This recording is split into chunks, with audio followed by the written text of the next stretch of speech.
সম্মানিত মসজিদের মুসল্লি, দ্বীনি মুসলিম ভাই বোন, প্রশংসা আল্লাহর জন্য, শান্তি অবতীর্ণ হোক আল্লাহর রাসূলের উপর সাল্লাল্লাহু আলাইহি ওয়াসাল্লাম। আজ জুমার খুতবায় সংক্ষিপ্ত সময়ে বক্তব্যের বিষয় যাকাত। যাকাত একটি ফরজ বিধান। এ নিয়ে আমরা এক গুরুত্বপূর্ণ সংক্ষিপ্ত তথ্যবহল বিবরণের চেষ্টা করব ইনশাআল্লাহ। আমাদের আলোচনার প্রারম্ভের আলোচনা হবে যাকাত ফরজ, তারপরের আলোচনা হবে যাকাত দিলে কেমন নেকি হবে, তারপরের আলোচনা হবে আমরা যাকাত দিতে বাধ্য, সরকারি নিয়ম থাকলে আমাদের পিটিয়ে যাকাত নিতে পারবে। তারপরের আলোচনা হবে যাকাত স্বেচ্ছাও দিলাম না, কেউ জোর করেও নিল না, তাহলে কি হবে। তারপরের সংক্ষিপ্ত কথা হবে কি যাকাত দিতে হবে, পরিমাণ। এ নিয়ে আমরা এক গুরুত্বপূর্ণ সংক্ষিপ্ত তথ্যবহল বিবরণের চেষ্টা করব ইনশাআল্লাহুল আজিজ। যাকাত শব্দের আবিধানিক অর্থ হলো পবিত্র করা। আপনি বা আপনার সম্পদ পবিত্র করবেন, নিজেকে পবিত্র করবেন যাকাত দিয়ে। শরীয়তের পরিভাষায় সম্পদের যাকাত বের করে হকদারের নিকটে পৌঁছে দেওয়া, এটাও মালিকের জিম্মেদারি। মালিক নিজেই জিম্মেদার, কে যাকাত পায় তার কাছে পৌঁছে দেওয়া। যাকাত একটি ফরজ বিধান। এ ব্যাপারে আল্লাহ তাআলা বলেন ফাকিমুস সালাতা ওয়া আতুজ যাকাতা ওয়া আতাসিমু বিল্লাহ। হে পৃথিবীর মানুষ, তোমরা সালাত আদায় করো, যাকাত প্রদান করো, আল্লাহকে শক্তভাবে আঁকড়ে ধরো। হুয়া মাওলাকুম, তিনি হচ্ছেন তোমাদের অভিভাবক। ফানিমাল মাওলা ওয়া নিমান নাসির, তিনি হচ্ছেন উত্তম অভিভাবক, তিনি উত্তম সাহায্যকারী। অভিভাবক হিসাবে যা করা লাগে মালিক হিসাবে তাতে তিনি উত্তম, আর সাহায্যকারী হিসাবে তিনি উত্তম, বেশ ভালো সাহায্য করতে পারে।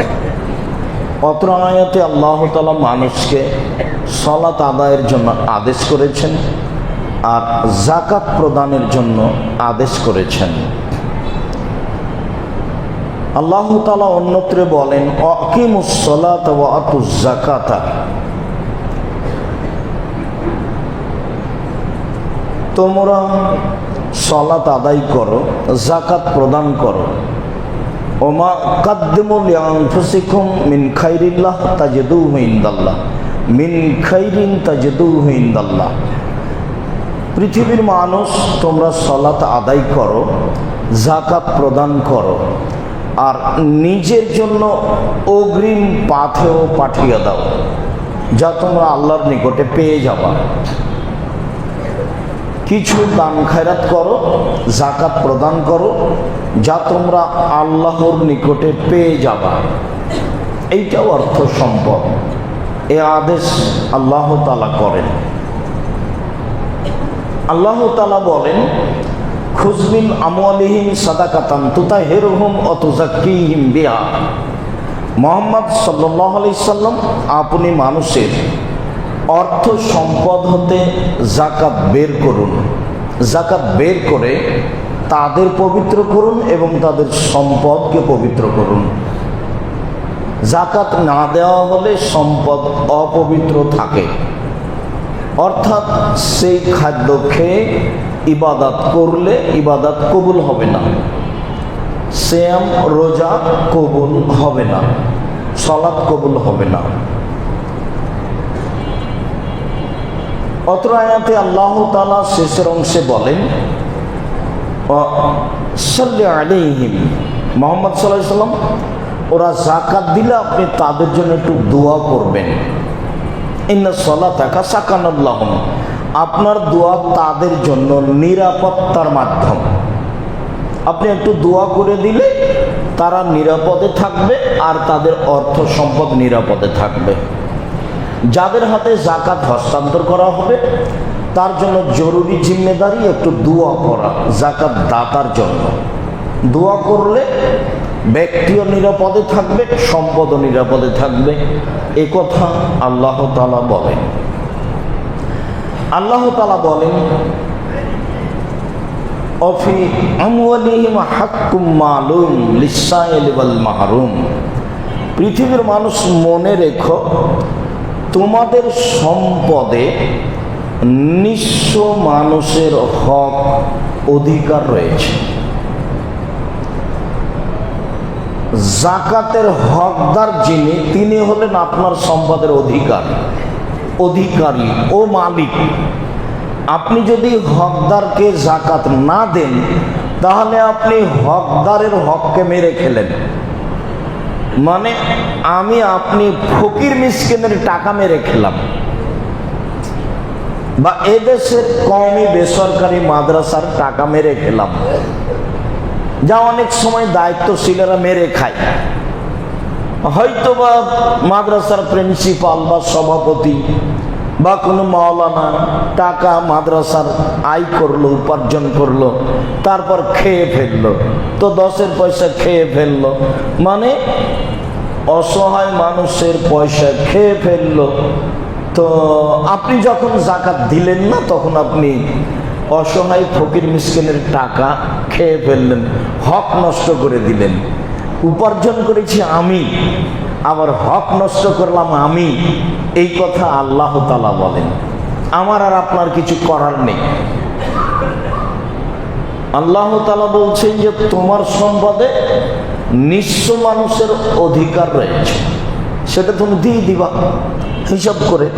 অন্যথায় তুমি নিঃস্ব মানুষের হক মেরে খেয়েছো, তখন বিচার দেরিতে হবে। সময়ের গতিতে আবারও হবে ইনশাআল্লাহ।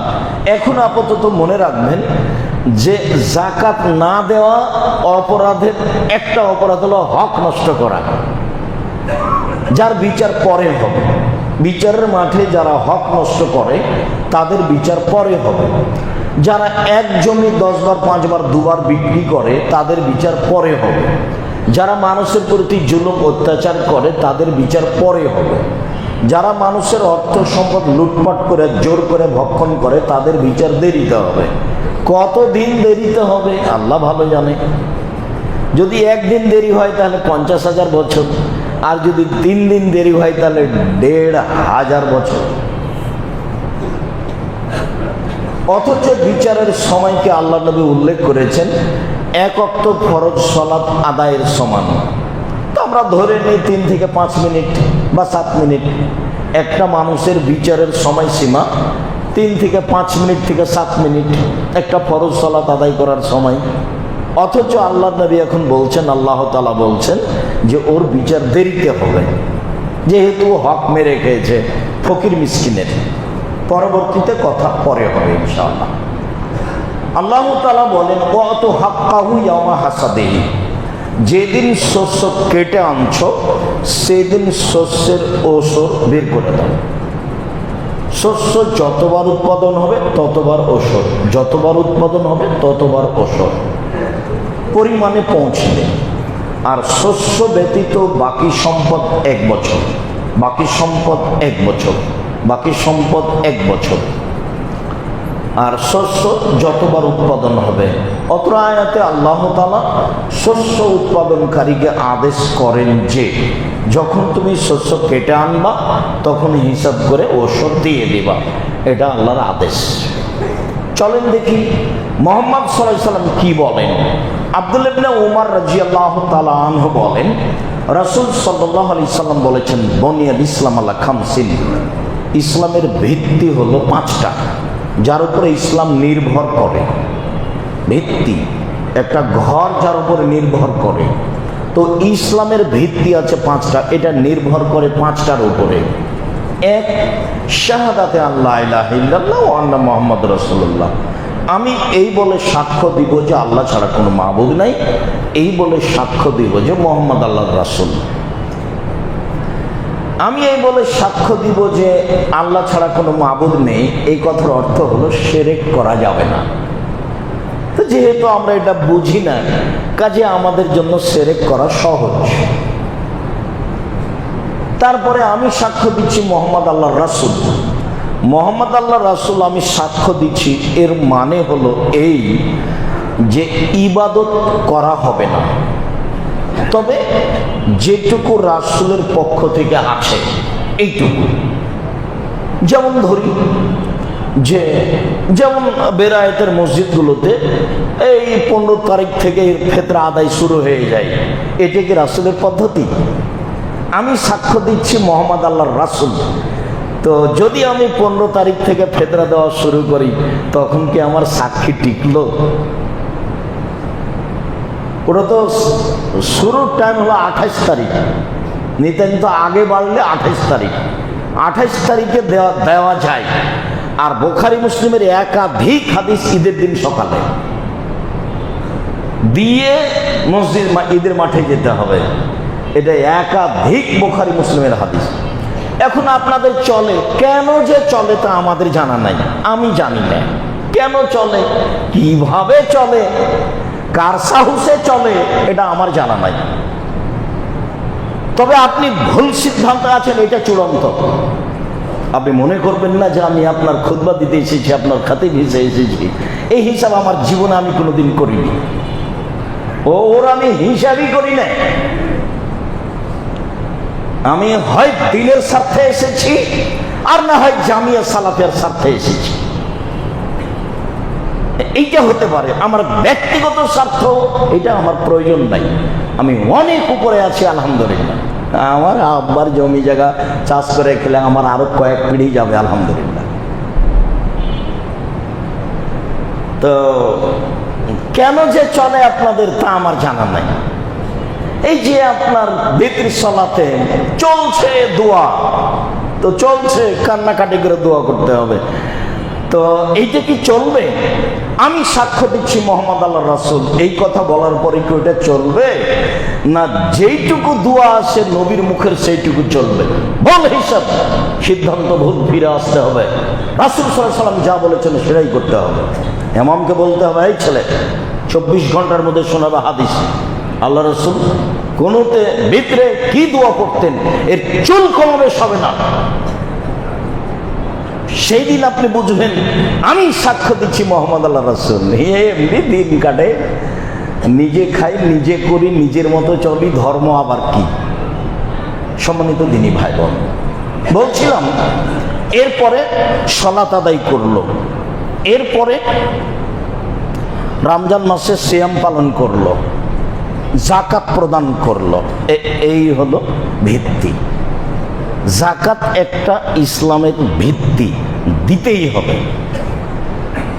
আব্দুল্লাহ ইবনে আব্বাস রাদিয়াল্লাহু তাআলা আনহু বলেন, লাম্মা বা'আথা রাসূলুল্লাহ সাল্লাল্লাহু আলাইহি ওয়াসাল্লাম মুহাদান ইলা ইমান ফাকালা ইন্নাকা তা'তি আহলা কিতাবিন ফাদুম ইলা শাহাদাতিন লা ইলাহা ইল্লাল্লাহ ওয়া আন্না মুহাম্মাদুর রাসূলুল্লাহ।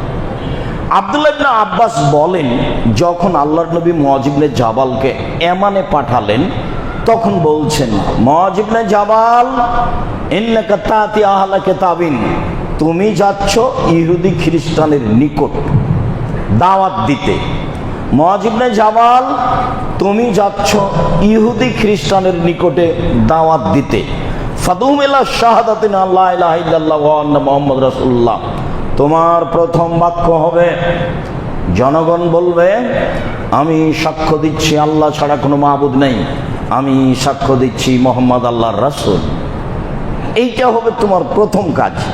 ফাইনু মুতালিদা আলাইক, তারা যদি তোমার এটা মেনে নেয়, এইটা যদি তোমার মেনে নেয়, এটা এক, তাহলে তুমি বলবা যে আল্লাহ তাআলা 24 ঘন্টায় 5 ওয়াক্ত সালাত ফরজ করেছে। এটা হলো 2। 3 ফাইনু মুতালিদা আলাইক, এইটা যদি মেনে নেয়, তাহলে তুমি বলবা যে ইন্নাল্লাহ কাদ ফারাজা আলাইহিম সাদাকা তুখাযু মিন আগনিহিম ওয়া তুরাদ্দু আলা ফুকরাহিম, যে তোমাদের উপরে যাকাত ফরজ, ধনীদের নিকট থেকে নিতে হবে, গরিবদেরকে বন্টন করে দিতে হবে। আদায়কারী নিবে, নিয়ে গরিবদের মাঝে বন্টন করে দিবে, আপনি তাকে দিয়ে দিবেন। যদি আদায়কারী না থাকে, আপনি নিজে দিয়ে আসবেন। হাদিস বুখারী মুসলিম। অত্র বুখারী মুসলিমের 2টি হাদিসে প্রমাণ হয় যে আল্লাহর নবী যাকাত আদায়ের জন্য আদেশ করেছেন, যাকাত দিতে আদেশ করেছেন। আমরা খুব সংক্ষিপ্ত সময়ে বুঝলাম যে যাকাত দেওয়া ফরজ, দিতে হবে, বাধ্য আমি আর আপনি। এবার চলেন একটু মনটা খুশি করি, যাকাত দিলে কি হবে এইটা আগে শুনি, ভালো লাগবে।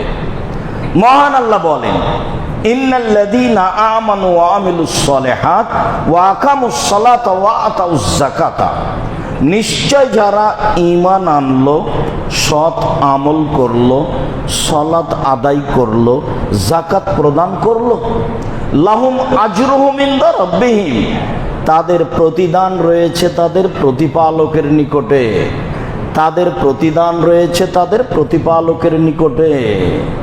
ওয়ালা খাউফুন আলাইহিম ওয়ালা হুম ইয়াহজানুন, বিচারের মাঠে তারা আশঙ্কিত হবে না, শঙ্কিত হবে না। কি যে হয়, কি যে হয়, কি যে হয়, সফল হব কি না, এইরকম কোনো আশঙ্কা থাকবে না। ওয়ালা খাউফুন আলাইহিম, কোনো ভয় থাকবে না। তিনটে, এক প্রতিদান, দুই আশঙ্কা নেই, তিন কোনো ভয় নেই। এটা হলো যাকাতের ফজিলত। যাকাত দিলে লোকটা স্বাধীন থাকবে বিচারের মাঠে, কোনো সমস্যা নেই। মহান আল্লাহ বলেন, ওয়াল মুকিমিনাস সালাতা ওয়াল মুতুনাজ যাকাতা ওয়াল মুমিনুনা বিল্লাহি ওয়াল ইয়াউমিল আখির, যারা পাঁচ ওয়াক্ত সালাত আদায় করে, যারা যাকাত প্রদান করে, যারা আল্লাহকে বিশ্বাস করে, পরকালকে বিশ্বাস করে, উলাইকা, তারা এমন মানুষ, সানুতিহিম আজরান আযীমা, আমি তাদের বড় প্রতিদান দিব। যারা যাকাত প্রদান করে আমি তাদের বিচারের মাঠে বড় প্রতিদান দিব। এই কথা আল্লাহ তাআলা বলেন। আল্লাহ তাআলা অন্যত্রে বলেন, ওয়াল্লাযীনা হুম লিয-যাকাতি ফাইলিন, যারা যাকাত প্রদান করে, উলাইকা হুমুল ওয়ারিসুন, এরাই হবে জান্নাতের মালিক। যারা যাকাত প্রদান করে এরা হবে জান্নাতের মালিক। আল্লাযীনা ইয়ারিসুনাল ফিরদাউসা হুম ফিহা খালিদুন, তারা জান্নাতুল ফেরদাউসের মালিক হবে, তারা তাতে চিরদিন থাকবে। এই কথা আল্লাহ তাআলা বলেন। যারা যাকাত প্রদান করবে তারা হবে জান্নাতের মালিক। ফরজ আদায় করতে আপনি বাধ্য, এটা আল্লাহর অতিরিক্ত দয়া। আপনার নেকি হলেও দিতে হবে, না হলেও দিতে হবে। চাঁপাই নবাবগঞ্জের ভাষা তো তুই তো দিবি, তোর বাপকে দিতে হবে। একটু পরে দেখেন পিটিয়ে আদায় করার কথা আসছে, তো দিতেই হবে। তো এখন আল্লাহর একটা অতিরিক্ত দয়া। আচ্ছা ঠিক আছে, যখন যাকাত প্রদান করলো তাহলে আল্লাহর পক্ষ থেকে সুসংবাদ কি, ওরাই জান্নাতের মালিক। আমি ওদেরকে জান্নাতুল ফেরদাউসের মালিক করে দিব, তারা সেখানে চিরদিন থাকবে। সবচেয়ে দামি জান্নাত হচ্ছে জান্নাতুল ফেরদাউস। অবশ্য এখানে কয়েকটা আমলের কথা আছে। সরাসরি জান্নাতুল ফেরদাউস পর একটাই আমল খাস, সেটা হলো সদাচরণ, ভালো চাল চলন। দল সংগঠন করলে ভালো চাল চলন টিকে না, আপনি পারবেন না। যখন আপনি দল করবেন, সেটা যেটাই হোক, ধর্মীয় হোক আর সামাজিক হোক, আপনি সদাচরণে টিকতে পারবেন না, এটা অসম্ভব। আপনি আমাকে একাই জিজ্ঞাসা করেন, কত আপনাকে আমি উদাহরণ দিতে পারি। কোনো পথ নেই। যতক্ষণ পর্যন্ত আপনার জেহেনটা খালি না হয়েছে, ততক্ষণ পর্যন্ত আপনি সদাচরণ ফিরিয়ে পাবেন না। আপনাকে একজনকে ভালো লাগে আর একজনকে ভালো লাগে না। কেন লাগে না? কেন লাগে না আপনাকে? আপনার সাথে যে আছে সে ভালো, যে সাথে নেই সে খারাপ। তা আল্লাহর নবী বলছেন, পৃথিবীর মানুষ শুনে রেখো, আমি জিম্মেদার ওই মানুষকে জান্নাতুল ফেরদাউস নিয়ে দিব, লেমান হাসানা খলকাহু, যে তার চাল চলনকে ভালো করলো। আপনি একটা মানুষের বদনাম করেন, তখন আপনি ভালো।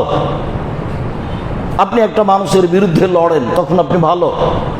একটা মানুষের বিরুদ্ধে বক্তব্য দেন, তখন আপনি ভালো কেমনে হয়? এটা যার চাল চলন ভালো, আমি মুহাম্মদ সাল্লাল্লাহু আলাইহি সাল্লাম তাকে জান্নাতুল ফেরদাউস নিয়ে দেব।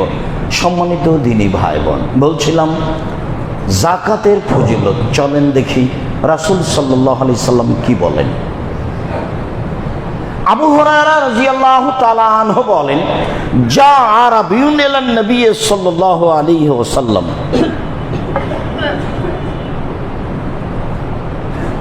একজন পল্লীর মানুষ, বেদুইন অশিক্ষিত মানুষ রাসূলের কাছে আসলো, এসে বলছে, দুল্লানি আলা আমালিন ইজা আমিলতুহু দাখালতু জান্নাত। আল্লাহর নবী, আমাকে একটা আমলের কথা বলুন তো, যেটা করে জান্নাতে চলে যাব। এটা হলো জিজ্ঞাসা। আল্লাহ রাসূল একটা আমলের কথা বলেন তো। এই চালাই, হুড়াহুড়ি করছো কেন? আপনি ঘুমাচ্ছেন কেন? জায়গা পরিবর্তন করেন। স্বাভাবিকভাবে মসজিদে আসবেন না, প্রস্তুতি নিয়ে আসবেন। আর এমনি তো ফজরের সালাতের পরে ঘুমিয়ে গেছেন, কি সালাত আদায় করে নাই ঘুমাওছেন নাকি? 8টা 10টা 11টা 12টা পর্যন্ত ঘুমিয়ে আছে। প্রস্তুতি নিয়ে থাকতে হবে। এটা জুমার খুতবা।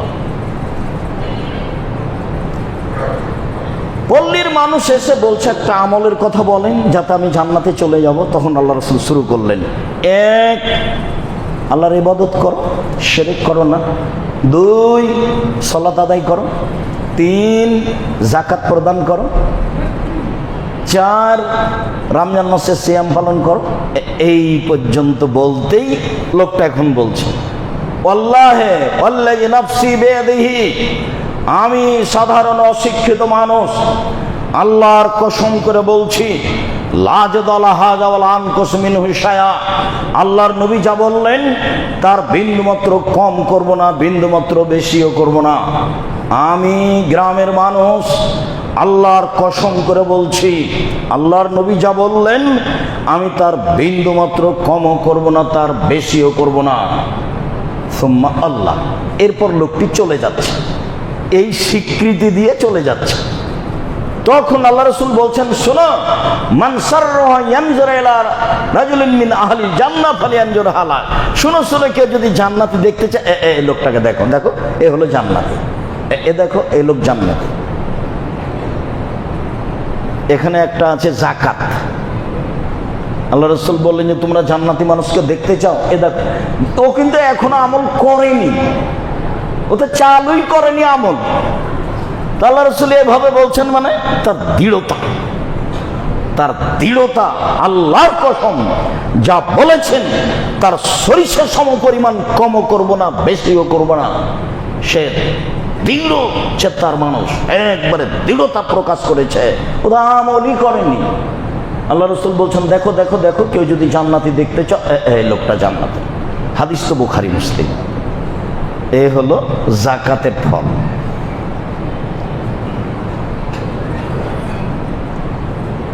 জাবের রাদিয়াল্লাহু তাআলা আনহু বলেন, আমর ইবনে মুররাল জোহানি রাদিয়াল্লাহু তাআলা আনহু বলেন, একটা লোক এসে বলছে যে আল্লাহর নবী,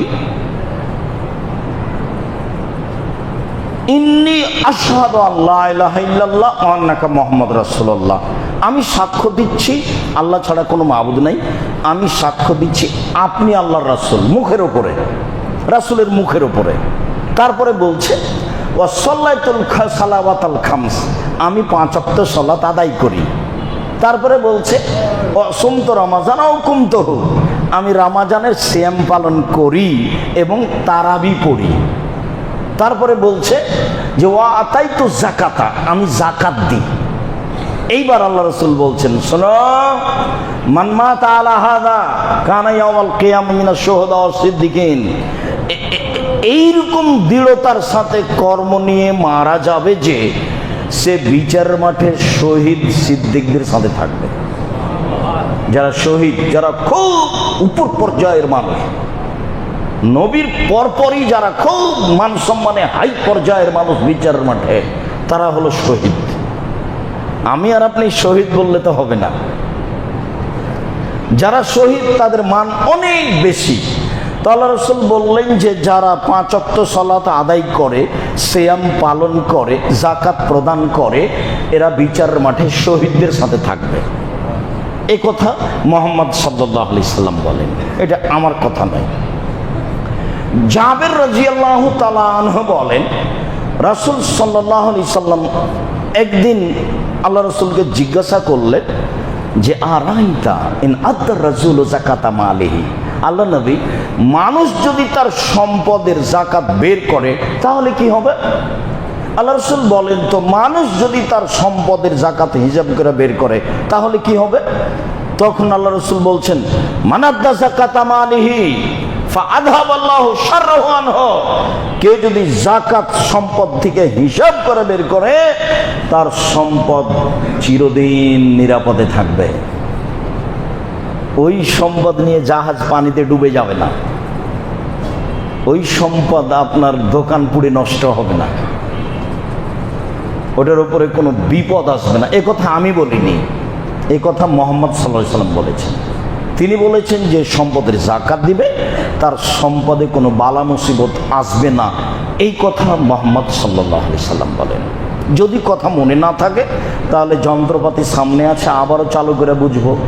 সম্মানিত দিনী ভাই বোন যারা আমার সামনে আছেন, যারা অনলাইনে পৃথিবীর বিভিন্ন প্রান্ত থেকে অবগত হচ্ছেন, যারা সময়ের গতিতে অবগত হবেন, আমি পৃথিবীর সকল বাঙালি দিনী ভাই বোনকে বলছি, আপনি আপনার অর্থ সম্পদের যাকাত বের করুন, আপনার অর্থ সম্পদ ধ্বংস হবে না, আপনার অর্থ সম্পদের উপরে বালা মুসিবত আসবে না, এই কথা মুহাম্মদ সাল্লাল্লাহু আলাইহি ওয়াসাল্লাম বলেন।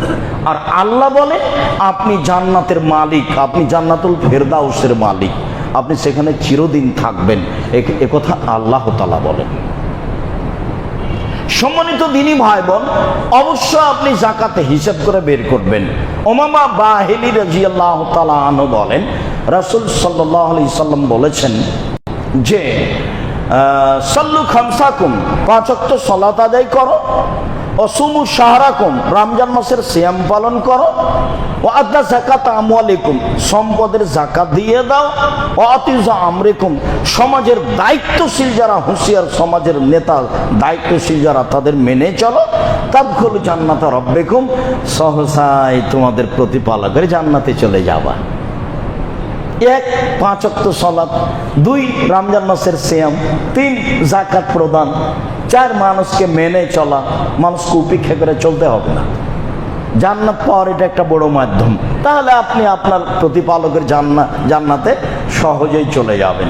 সম্মানিত দিনী ভাই বোন, আমরা যাকাত দিলে সহজে জান্নাত পাবো, জান্নাতুল ফেরদাউসের মালিক হব, সম্পদ নিরাপদে থাকবে, এই কথা আল্লাহ তাআলা বলেন, এই কথা রাসূল সাল্লাল্লাহু আলাইহি ওয়াসাল্লাম বলেন, যা আমরা অবগত হলাম। আল্লাহুম্মা সাল্লি আলাইহি, আল্লাহুম্মা বারিক আলাইহি। আলহামদুলিল্লাহি ওয়াহদা ওয়াসসালাতু ওয়াসসালামু আলা মান লা নাবিয়্যা বাদা। এখন স্বেচ্ছায় যাকাত দিলাম না, নেকির আশাও করলাম না, তাহলে কি হবে? তাহলে সরকারিভাবে যদি নিয়ম থাকে তাহলে আসবে, আমার হাতে রশি লাগিয়ে বেঁধে পিটিয়ে নিয়ে চলে যাবে, এটা চাইছি। প্রমাণ আবু হুরায়রা রাদিয়াল্লাহু তাআলা আনহু বলেন, লাম্মা তুফি রাসূলুল্লাহ সাল্লাল্লাহু আলাইহি ওয়াসাল্লাম উস্তুকলা আবু বকরিন বাদাহু, আল্লাহর নবী দুনিয়া থেকে বিদায় নিলেন আর আবু বকর রাদিয়াল্লাহু তাআলা আনহুকে খলিফা নির্বাচন করা হলো। ওয়াকাফারা মান কাফারা মিনাল আরব, তখন অনেকে বলল, হ্যাঁ সালাত আদায় করব, তবে যাকাত দেব না। নিজে কষ্ট করে পয়সা উপার্জন করে আবার যাকাত, মনে তো হচ্ছে দণ্ডি দিচ্ছি, লাখ লাখ কোটি কোটি টাকা যাকাত দেওয়া হয় এত পরিশ্রম করে উপার্জন করে। তো অনেকে বলল যে সালাত আদায় করব, যাকাত দেব না। এখন আবু বকর সিদ্দিক তো খলিফা, উমর রাদিয়াল্লাহু তাআলা বলছেন, কাইফা তুকাতিলুন নাস, মানুষের সাথে কিভাবে লড়াই করবেন? এখন মানুষের সালাত আদায় করবে, যাকাত দেবে না। যে আল্লাহ নবী বলেছেন, মান কালা লা ইলাহা ইল্লাল্লাহ ফাকাদ আসামা মিন্নি দিমাউহু ওয়া মালুহু আও মালাহু, যে ব্যক্তি বলেছে লা ইলাহা ইল্লাল্লাহ, তার সম্পদ নিরাপদে, সেও নিরাপদে, তাকে মারা যাবে না। এখন এরা যে সালাত আদায় করবে, যাকাত দেবে না, যে এরা লা ইলাহা ইল্লাল্লাহ বলেছে।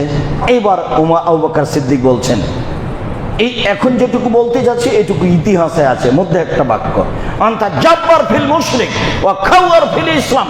বলেন কি ওমর, যেদিন আপনি মুশরিক ছিলেন সেদিন আপনি বীর পুরুষ ছিলেন, আজকে আপনি মুসলমান হয়েছেন কাপুরুষ হয়েছেন।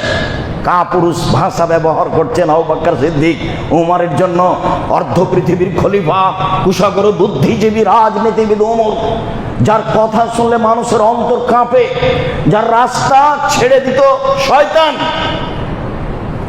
যার সামনে মেয়েরা এসে কথা বলার সাহস রাখতো না, এত বড় শক্তিশালী ইমানদার মানুষকে বলছেন আবু বকর সিদ্দিক, বলেন কি আপনি, যেদিন আপনি মুশরিক ছিলেন সেদিন আপনি বীর পুরুষ ছিলেন, আজকে আপনি মুসলমান হয়েছেন কাপুরুষ হয়েছেন। আমি আবু বকর সিদ্দিক বলছি আল্লাহ আল্লাহর কসম, আমি আবু বকর সিদ্দিক বলছি আল্লাহ আল্লাহর কসম, আমি আবু বকর সিদ্দিক বলছি আল্লাহ আল্লাহর কসম, লাউকাতুল মান ফাররাকা বাইনাস সালাতি ওয়াজ যাকাতে ফাইনাজ যাকাতা হাকুল মালে, যারা সালাত আদায় করবে যাকাত দেবে না, আমি তাদের বিরুদ্ধে যুদ্ধ চালিয়ে যাব, মারব না হয় মরব, আমি তাদের বিরুদ্ধে যুদ্ধ চালিয়ে যাব, পিটিয়ে যাকাত আদায় করব, মরব না হয় মারব। এটা আল্লাহর হক, এটা বের করতেই হবে আমাকে যে কোনো মূল্যে। শুধু তাই নয়, আপনি শুনে রাখুন, আল্লাহে আল্লাহর কসম, আল্লাহ আল্লাহর কসম, লাউ মানাউনি আনাকান কান ইয়াদুনা ইলা রাসূলিল্লাহ সাল্লাল্লাহু আলাইহি ওয়াসাল্লাম লা কাতালতুম আলাইহা। মনে রাখবেন আপনি, রাসূলের যুগে মানুষ গরু যাকাত দিতে এসে গরুও দিয়েছে, রশিও দিয়েছে। মনে রাখবেন আপনি, রাসূলের যুগে মানুষ ধান ওসর দিতে এসে ধানও দিয়েছে, বস্তাও দিয়েছে। মনে রাখবেন, আমি আল্লাহর কসম করে বলছি, রাসূলের যুগে গরু দিতে এসে গরুও দিয়েছে, রশিও দিয়েছে।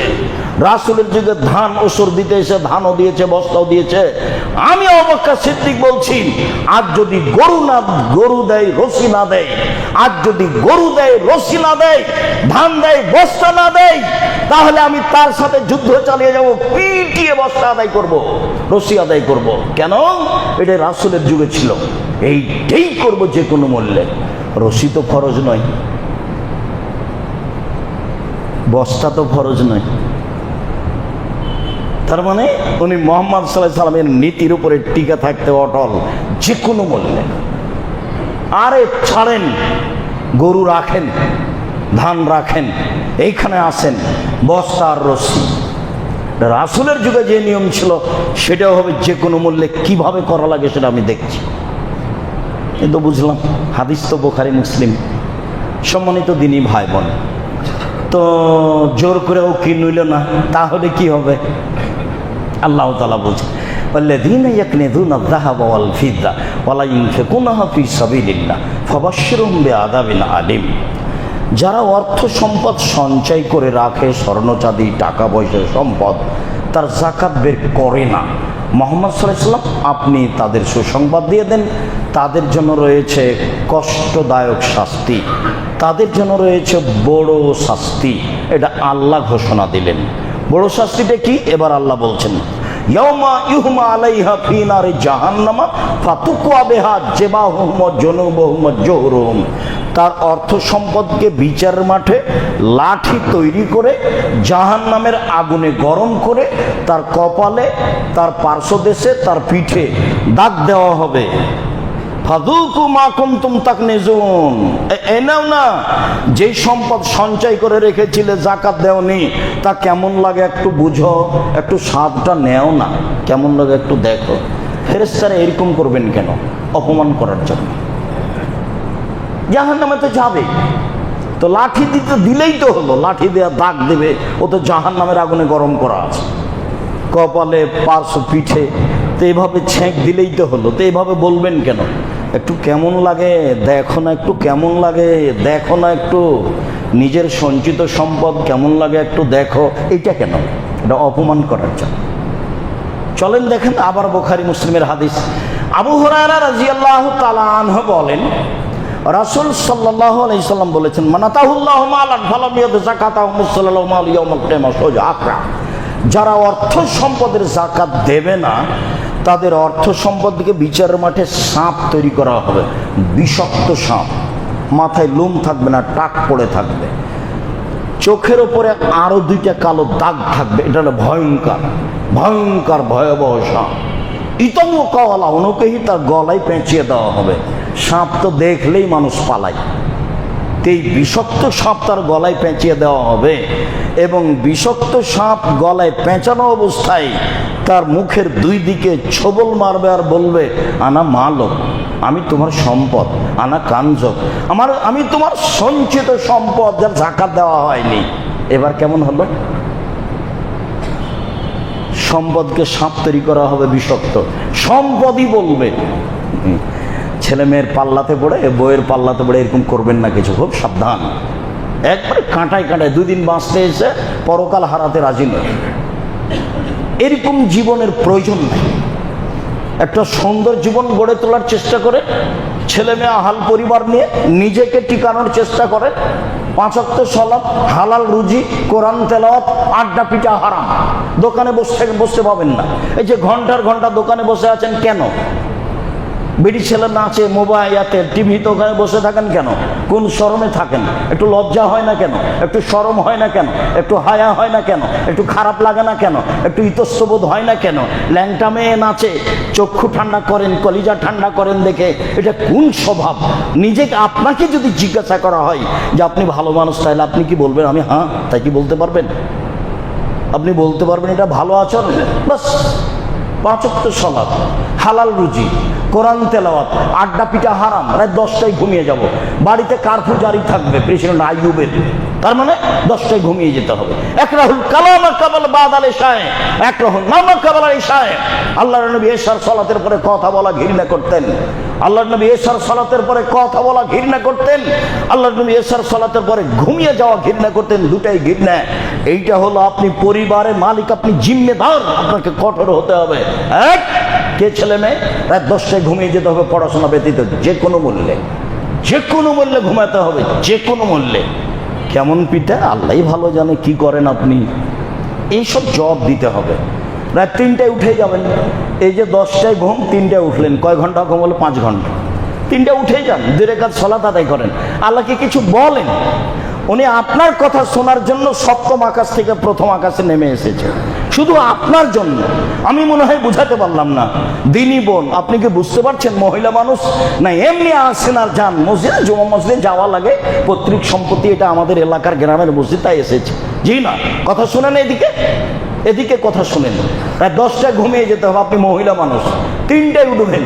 আপনার জন্য আল্লাহ 7ম আকাশ থেকে 1ম আকাশে নেমে এসেছেন। আর আপনাকে বলছি, শুধু আপনার জন্য, আপনার সাথে একটু কথা বলার জন্য আল্লাহ কোথা থেকে নেমে এসেছেন? 7ম আকাশ থেকে 1ম আকাশে নেমে এসেছেন। আপনি কি বলেন এটা শোনার জন্য? কিছুই বলবেন না। এইভাবে রাত 3টায় ঘুমাবেন, রাত 10টায় উঠবেন, এটা কোনো জীবন হলো? সম্মানিত দিনী ভাই বোন, বলছিলাম যে যাকাত না দিলে ফলাফল এই।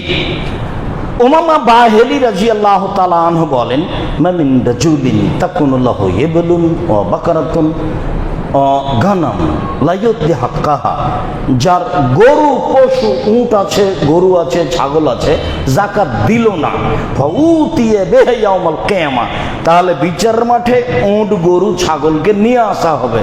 ফাআযমা মাকানা আসনামাহু, ও বিচারের মাঠে যখন আসবে তখন আরো মোটা তাজা উঠ হবে, আরো মোটা তাজা গরু হবে, আরো মোটা তাজা ছাগল হবে। তাতা হবে আকফাফেহা, পা দিয়ে ডলতে থাকবে মালিককে। তান্তা হবে করুনেহা, শিং দিয়ে গুতাতে থাকবে। এলে ইয়াউমিল কিয়ামাহ তাইজাবানান নাস, কিয়ামত যতদিন বিচার না হবে ততদিন।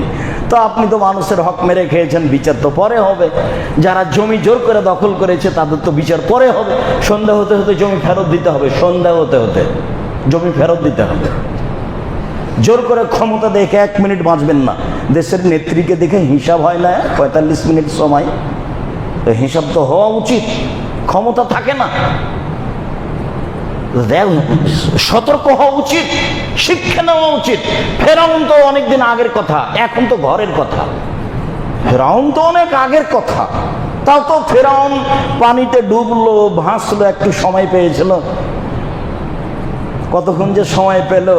বলছে যে আমি মেনে নিলাম সে আল্লাহকে, যে আল্লাহ বানু ইসরায়েলের মুসার আল্লাহ।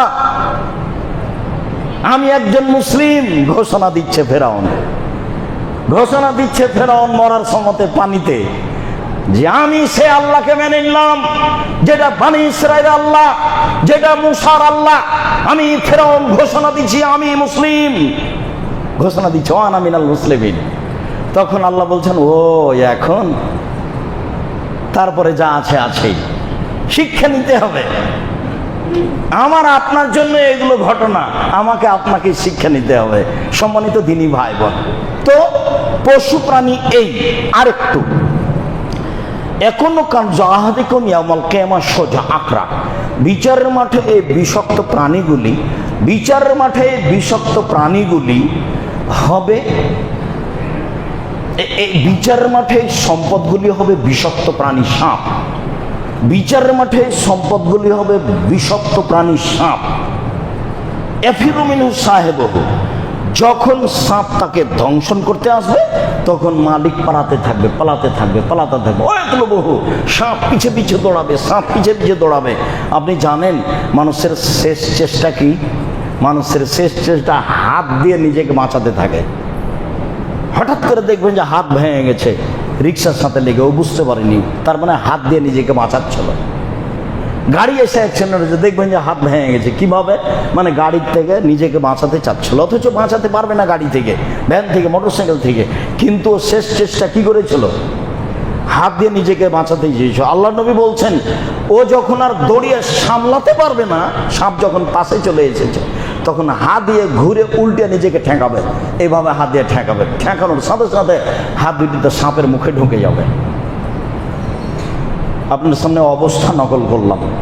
সম্মানিত দিনী ভাই বোন, সম্পদ লাঠি তৈরি করা হবে এবং জাহান্নামে গরম করে অবস্থায় সম্পদ বিষাক্ত সাপ তৈরি করা হবে, গলায় পেঁচিয়ে দেওয়া হবে, ছোবল মারতে থাকবে। সম্পদ যদি পশু প্রাণী হয় তাহলে যা ছিল তার চেয়ে মোটা হয়ে আসবে, পা দিয়ে ডলতে থাকবে এবং শিং দিয়ে গুতাতে থাকবে। কুল্লামা জাজাত ওখরাহা রুদ্দাত আলাইহি উলাহা, শেষটা যখন পা দিয়ে ডলে শিং দিয়ে গুতিয়ে চলে যাবে তখন প্রথমটা আবার আসবে, শেষটা যখন চলে যাবে প্রথমটা আবার আসবে। হাত্তা ইউজাবেনান নাস, যতদিন পর্যন্ত মানুষের মাঝে বিচার শেষ না হচ্ছে ততদিন চলতে থাকবে। এমনটা মনে হচ্ছে যে যাকাত দেবে না যারা, তাদেরই বিচার পরে হবে, একবারে শেষ। এও জানেন একটা লোক মানুষের টাকা মেরে খেয়েছে, তো আপনিও ধনী ওইও ধনী, তাহলে দুটা একই রকম নয়। আপনি এই জমি নিয়েছেন, আরেকজন ক্ষমতার বলা আরেকজন দখল করলো, আপনি চেষ্টা করেছেন, আপনার ক্ষমতা আছে, কিন্তু ফকির মানুষ তো নিঃস্ব মানুষ, অসহায় মানুষ, আপনি তার টাকা মেরে খেলেন, তাহলে এটা বেশি কঠিন হয়ে গেল। এই বিচারটা পরে হবে, যা রাসূল সাল্লাল্লাহু আলাইহি ওয়াসাল্লাম বলছেন। সম্মানিত দিনী ভাই বোন, এই আলোচনার শেষ কথাটি কুল্লুল্লাহ মিন নাবাতা মিনাস সুহতি কানাতে নার আওলা বিহি, যাকাত দেওয়া হয়নি এমন সম্পদ খেয়ে বাঁচে যারা, তারা জাহান্নামে যাবে। এমন সম্পদের গোস্ত যেটা বাড়ে গায়ে, ছেলে মেয়ে আপনার আপনার স্ত্রীর সবার, সেটুকু হলো জাহান্নামের গোস্ত, জাহান্নামের অংশ। যে অংশ অবৈধ পয়সা দিয়ে বাড়ে সেটা জাহান্নামে যাবে। তা আমার ছেলে আমার মেয়ে আমার ওই সম্পদ খায় যে সম্পদে যাকাত দেওয়া হয়নি, চলে না। 25টি উট হলে একটি উটের বাচ্চা যাকাত দিতে হয়, 30টি গরু হলে একটি গরু যাকাত দিতে হয়, 40টি ছাগল হলে একটি ছাগল যাকাত দিতে হয়, 7.5 ভরি স্বর্ণ হলে বাজার বিক্রি মূল্য জিজ্ঞাসা করে, বিক্রি মূল্য আপনার স্ত্রীর, আপনার মেয়ের আছে, আপনার মেয়ে আপনার সাথে আছে, তো আপনারই,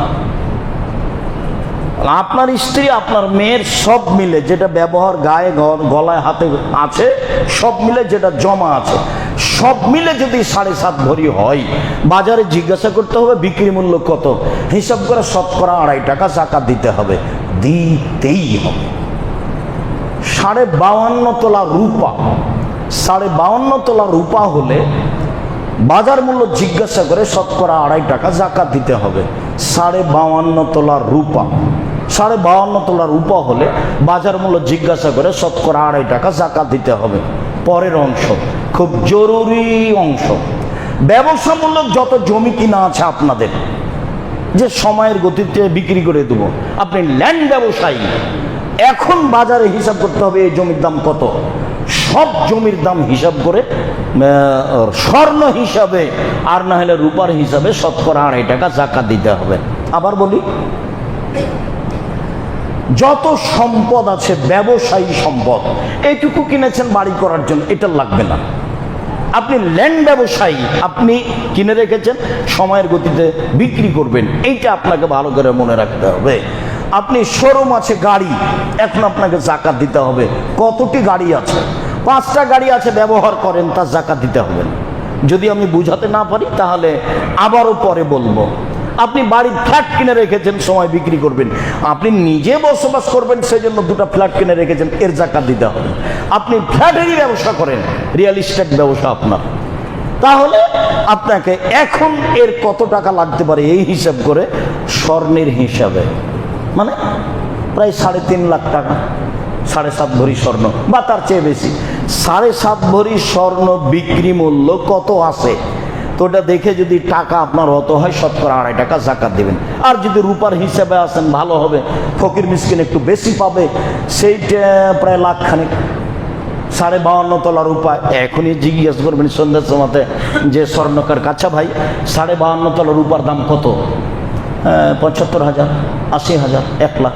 হ্যাঁ, আপনার টাকা যখন এই স্বর্ণ বিক্রি করে 1 লাখ হয়ে যায়, তো দিতে হবে 7.5 ভরি বিক্রি করে যা হয়, বা রূপা বিক্রি এখন বাড়ির টাকা। এবার চলেন, ডিপিএস খোলা আছে তার টাকা, দোকান বরাদ্দ দেওয়া আছে তার টাকা, আপনার ঋণ দেওয়া আছে সহজেই পাওয়া যাবে তার টাকা, ব্যাংকে জমা আছে এই টাকা, সব মিলে যদি 7.5 ভরি স্বর্ণ সমমূল্য হয়, সব মিলে যদি 52.5 তোলা রূপা সমমূল্য হয়, তাহলে শতকরা 2.5 টাকা যাকাত দিতে হবে। আবার বলি,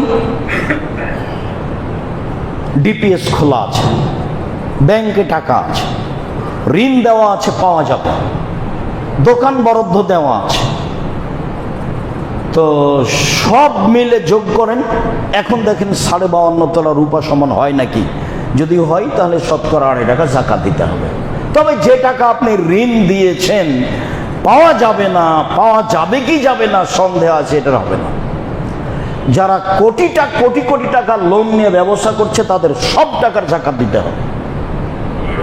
এর উপরে ওই পূর্ণ মালিকানা আছে। এদেশের তা আবার আর একটা সুবিধা, যে এক সময় সব টাকা তা ব্যাংকার বোঝানো লাগে না, যেটুকু দেখছেন সেটুকু তো গতির ব্যাপার। কাজেই যত টাকা ঋণে নিয়ে এসছে সব টাকার যাকাত দিতে হবে, দিতেই হবে। এবার শস্য,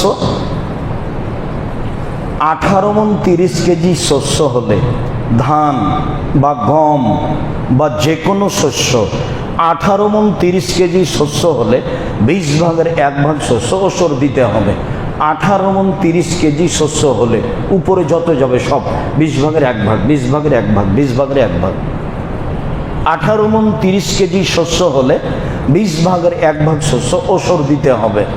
আপনি জমি লিজ নিয়েছেন সেটারও দিতে হবে, যেটা আপনার নিজের জমি সেটারও দিতে হবে। বন্দুক হারাম, খাই খালাসি চলে, লিজ চলে, বন্দুক হারাম, এক সময়ে টাকাও ফেরত পাওয়া যায়, জমিও পাওয়া যায়, এইগুলো প্রথা চলবে না। খাই খালাসি এখন বুঝেন কি না, লিজ, এটা চলবে।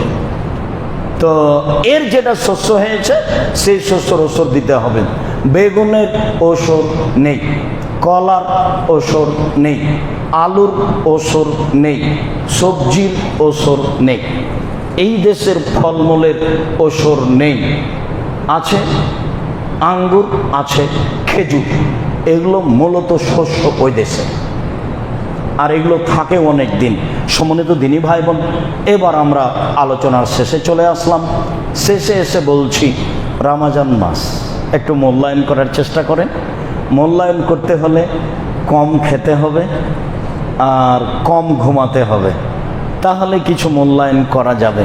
বেশি খেলে বেশি ঘুমালে মূল্যায়ন করা যাবে না।